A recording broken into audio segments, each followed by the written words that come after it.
بسم اللہ الرحمن الرحیم۔ نماز کے حوالے سے آج ہمارا 7واں لیکچر ہے، جس میں ہم نماز کی جماعت اور دیگر کئی اہم چیزوں کا مطالعہ کریں گے۔ جماعت کی حیثیت اور حکم کے حوالے سے یہ بنیادی بات سمجھ لینی چاہیے کہ گرچہ نماز تنہا بھی ادا کی جا سکتی ہے، کیونکہ جماعت کے ساتھ ادا کرنا اس کی شرائط میں سے نہیں ہے۔ یعنی نماز کی جو شرائط ہم نے پڑھی ہیں، جماعت کے ساتھ نماز پڑھنا ان شرائط میں شامل نہیں ہے، لیکن انبیاء علیہ السلام کے دین میں یہ سنت، یہ طریقہ رہا ہے، یہ سنت قائم کی گئی ہے کہ نماز کو جماعت کے ساتھ پڑھا جائے، اور ممکن ہو تو کسی مسجد میں، کسی معبد میں اجتماعی طور پر اس کو ادا کیا جائے۔ ہم جانتے ہیں کہ رسول اللہ صلی اللہ علیہ وسلم جب مدینہ میں تشریف لائے، جسے اس وقت یثرب کہا جاتا تھا، تو سب سے پہلے آپ نے وہاں پر مسجد تعمیر کی، اور پھر مسلمانوں کی ہر بستی اور ہر محلے میں جہاں مسلمان جا کر آباد ہوتے ہیں، تو ابتدائی طور پہ مسلمان کوشش کرتے ہیں کہ وہ عبادت کے لیے کوئی مسجد قائم کریں، مسجد تعمیر کریں، اور وہاں پر مل کر جماعت کے ساتھ اللہ کی عبادت کریں۔ اور پوری دنیا میں اب جہاں جہاں مسلمان ہوتے ہیں مسجدیں موجود ہوتی ہیں۔ ان کی تعمیر کا دین میں تو کوئی خاص وضاقتہ یہ طریقہ مقرر نہیں کیا گیا، لیکن مسلمانوں نے تھوڑے بہت اختلافات کے ساتھ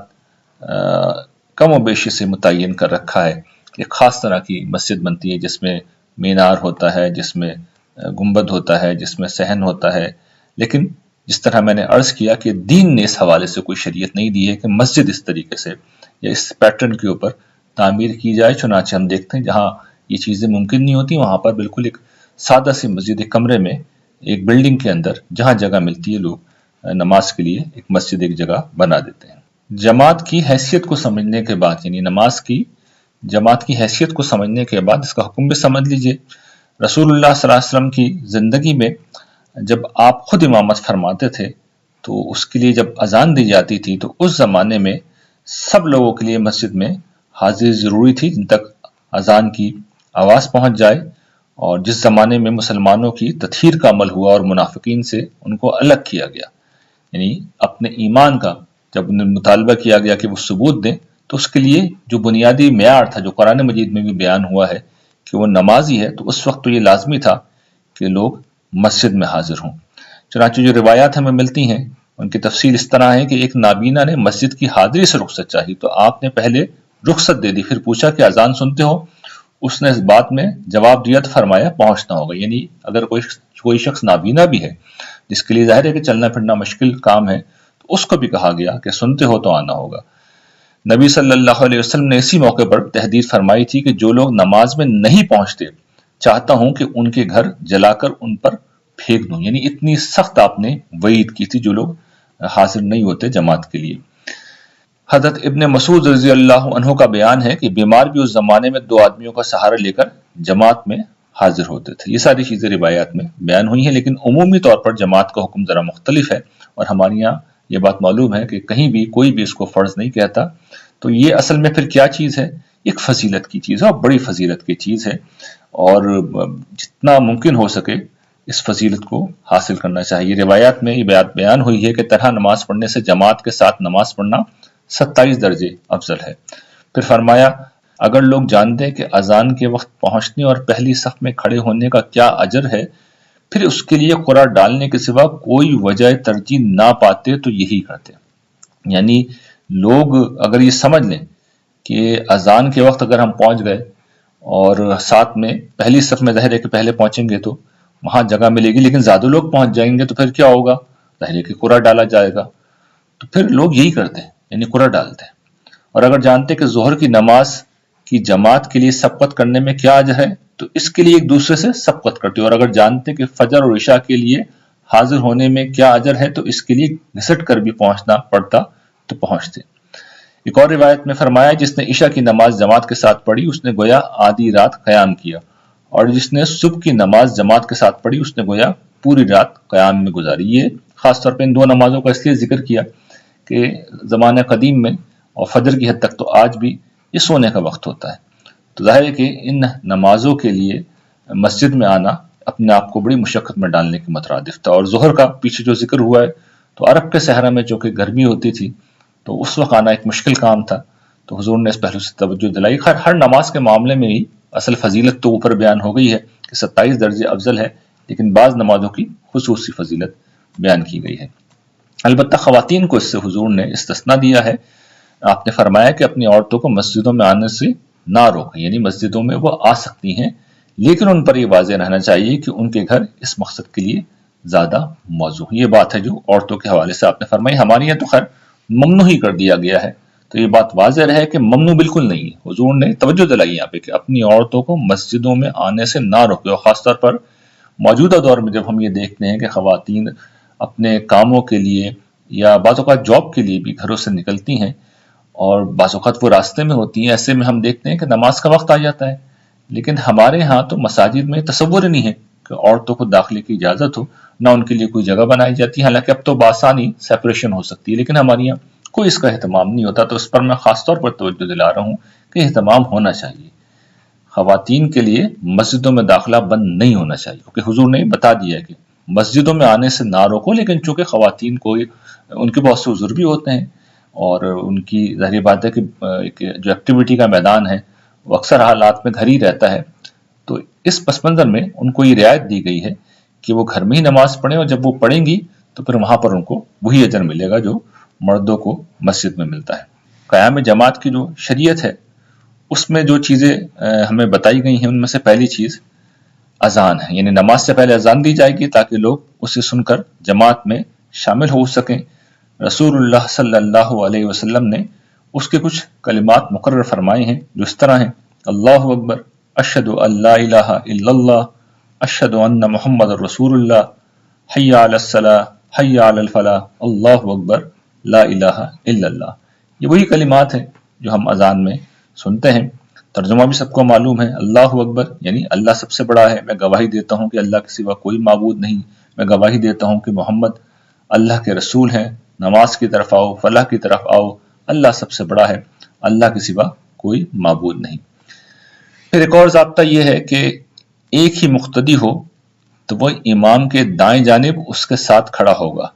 اور زیادہ ہوں یعنی مقتدی زیادہ ہوں تو امام درمیان میں ہوگا اور مقتدی اس کے پیچھے سب بنا کر کھڑے ہوں گے۔ نماز کھڑی کرنے کے لیے اقامت کہی جائے گی، اس میں اذان ہی کے الفاظ دہرائے جائیں گے۔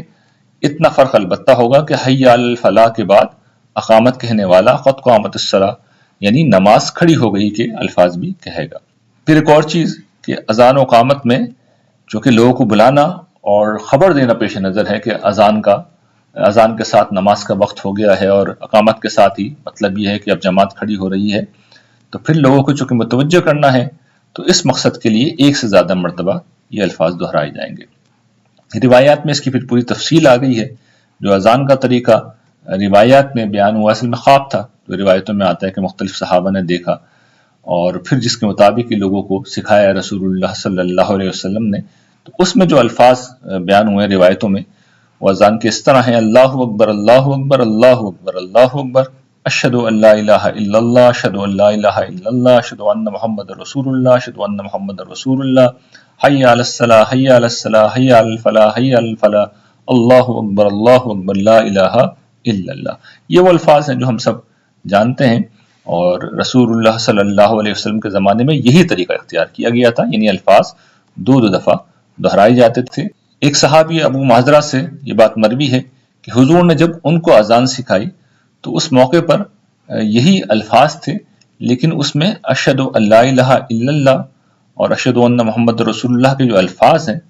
یہ دو دفعہ کے بجائے پھر چار دفعہ دہرائے گئے، جس طرح اللہ اکبر کو 4 دفعہ کہا جاتا ہے۔ اور پھر انہی سے یہ بھی مروی ہے کہ اس موقع کے اوپر حضور نے ان سے کہا کہ اشہد ان لا الہ الا اللہ، اشہد ان محمد رسول اللہ 2 مرتبہ پست آواز میں، اس کے بعد 2 مرتبہ بلند آواز سے دہراؤ گے، یعنی ان کو یہ سکھایا گیا۔ اور یہ بھی روایت میں آتا ہے کہ صبح کی نماز میں انہیں بتایا گیا کہ حی علی الفلاح کے بعد الصلاۃ خیر من النوم، الصلاۃ خیر من النوم کے الفاظ بھی جو ہم سنتے ہیں فجر کی نماز میں، یہ حضور نے سکھایا۔ عام طور پہ یہ مشہور ہے کہ یہ الفاظ حضرت عمر نے ایڈ کیے تھے، لیکن یہ بات ٹھیک نہیں ہے، یہ بھی رسول اللہ صلی اللہ علیہ وسلم ہی نے سکھائے تھے۔ پھر ایک اور بات روایت میں آتی ہے کہ بارش برستی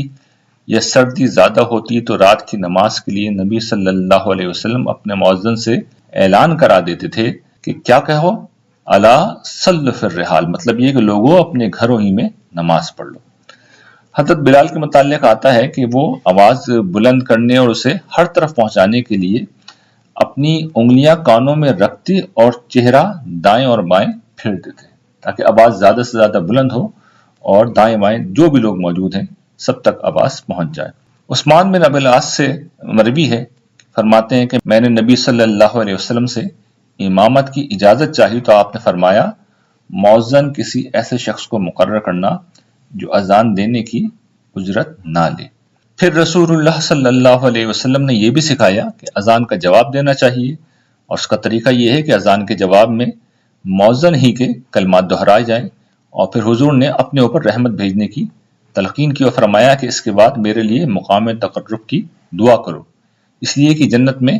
ایک درجہ ہے جو اللہ کے بندوں میں سے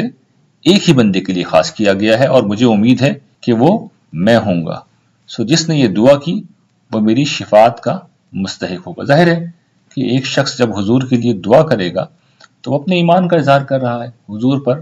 اپنے ایمان کا اظہار کر رہا ہے، حضور کے دین پر وہ ظاہر ہے کہ عمل بھی کرتا ہوگا، نماز بھی پڑھتا ہوگا، تو پھر رسول اللہ صلی اللہ علیہ وسلم یہ گواہی دیں گے کہ جس دین کو میں لے کے آیا ہوں اس کا عمل اس کے مطابق ہے۔ سیدنا عمر رضی اللہ عنہ کی روایت میں مزید یہ وضاحت ہے کہ نبی صلی اللہ علیہ وسلم نے حی علی الصلاۃ اور حی علی الفلاح کے جواب میں لا حول ولا قوۃ الا باللہ کہنے کی ہدایت کی اور فرمایا کہ جس نے سچے دل سے اذان کا جواب دیا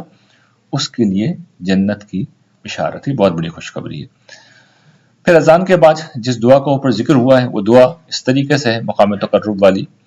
اللہم رب هذه الدعوۃ التامہ والصلاۃ القائمہ آتی محمد الوسیلہ والفضیلہ وبعثہ مقام محمود الذی وعدتہ، یعنی ترجمہ یہ ہے کہ اے اللہ اس دعوت کامل اور اس کے نتیجے میں کھڑی ہونے والے نماز کے پروردگار تو محمد صلی اللہ علیہ وسلم کو فضیلت دے اور مقام تقرب عطا فرما۔ یہ جو وسیلہ کا لفظ ہے اس کا مطلب مقام تقرب ہے، یعنی وسیلہ جس طرح اردو میں مفہوم لیا جاتا ہے کہ کسی تک پہنچنے کا ذریعہ، یہ مراد نہیں ہے بلکہ یہ قربت کا ایک مقام ہے، اور انہیں قیامت کے دن اسی طرح ممدوح خلائق بنا کر اٹھا اس طرح تو نے اس کا وعدہ فرمایا ہے۔ یہ وہ دعا ہے جس کی طرف حضور نے اوپر اشارہ کیا۔ دوسری جو دعا حضور نے سکھائی ہے اس کے الفاظ اس طریقے سے اشہد ان لا الہ الا اللہ وحدہ لا شریک لہ وان محمدا عبدہ ورسولہ رضیت باللہ ربا وبمحمد الرسولہ وبالاسلام دینا، میں گواہی دیتا ہوں کہ اللہ کے سوا کوئی الہ نہیں، وہ یکتا ہے، اس کا کوئی شریک نہیں، اور گواہی دیتا ہوں کہ محمد صلی اللہ علیہ وسلم اس کے بندے اور رسول ہیں، میں راضی اور مطمئن ہوں کہ اللہ میرا پروردگار ہے اور محمد صلی اللہ علیہ وسلم اس کے رسول ہیں اور اسلام میرا دین ہے۔ اس میں سے پہلی دعا کے بارے میں آپ نے ارشاد فرمایا کہ جس نے اس کا اہتمام کیا وہ میری شفاعت کا مستحق ہوگا، یہ بات اوپر بھی بیان ہو گئی ہے، اور دوسری دعا کے بارے میں فرمایا کہ اس کے گناہ بخش دیے جائیں گے، یعنی اتنی اس کی اہمیت ہے، اور ظاہر ہے کیوں نہ ہو کہ یہ اللہ تعالیٰ کے حضور اپنے ایمان کا اظہار ہے، لیکن جس طرح میں بار بار واضح کرتا رہا ہوں کہ گناہ بخش دیے جائیں گے سے مراد یہ نہیں ہوتی کہ آدمی کچھ بھی کرتا رہے سارے گناہ معاف ہو جائیں گے، نہیں، وہ گناہ جو صغائر کے باب میں ہوں گے، وہ گناہ جو اللہ تعالیٰ کی حوالے سے اس کی جناب میں کیے گئے ہوں گے، جو کبیرہ گناہ ہیں جس میں حق تلفی ہے، جس میں ظلم و زیادتی ہے، ظاہر ہے کہ اس کے لیے تو باقاعدہ توبہ کرنی ہوگی اور جو تلافی ہے وہ تلافی کرنی ہوگی۔ اقامت کا طریقہ یہ ہے جو بیان ہوا ہے روایتوں کے اندر کہ اللہ اکبر اللہ اکبر اشہد ان لا الہ الا اللہ اشہد ان محمد رسول اللہ حی علی الصلاۃ حی علی الفلاح قد قامت الصلاۃ قد قامت الصلاۃ اللہ اکبر لا الہ الا اللہ، یعنی اس میں اقامت کے الفاظ جو ہوتے ہیں یعنی اکہرے کہے جاتے ہیں، ایک ایک الفاظ کہے جاتے ہیں، اللہ اکبر، اور یہ ایک پیر کی شکل میں ہے اور اس کے بعد ایک ایک دفعہ۔ لیکن ایک دوسرے صحابی ہیں ابو محذرہ، انہیں جب حضور نے سکھایا تو وہ کہتے ہیں مجھے جب یہ سکھایا گیا تو اس میں آپ کے سامنے الفاظ ہیں وہ پھر دہرائے گئے ہیں، اللہ اکبر اللہ اکبر اللہ اکبر اللہ اکبر اشہد ان لا الہ الا اللہ اشہد ان لا الہ الا اللہ اشہد ان محمد رسول اللہ اشہد ان محمد رسول اللہ حی علی الصلاۃ حی علی الصلاۃ حی علی الفلاح حی علی الفلاح قد قامت الصلاۃ قد قامت الصلاۃ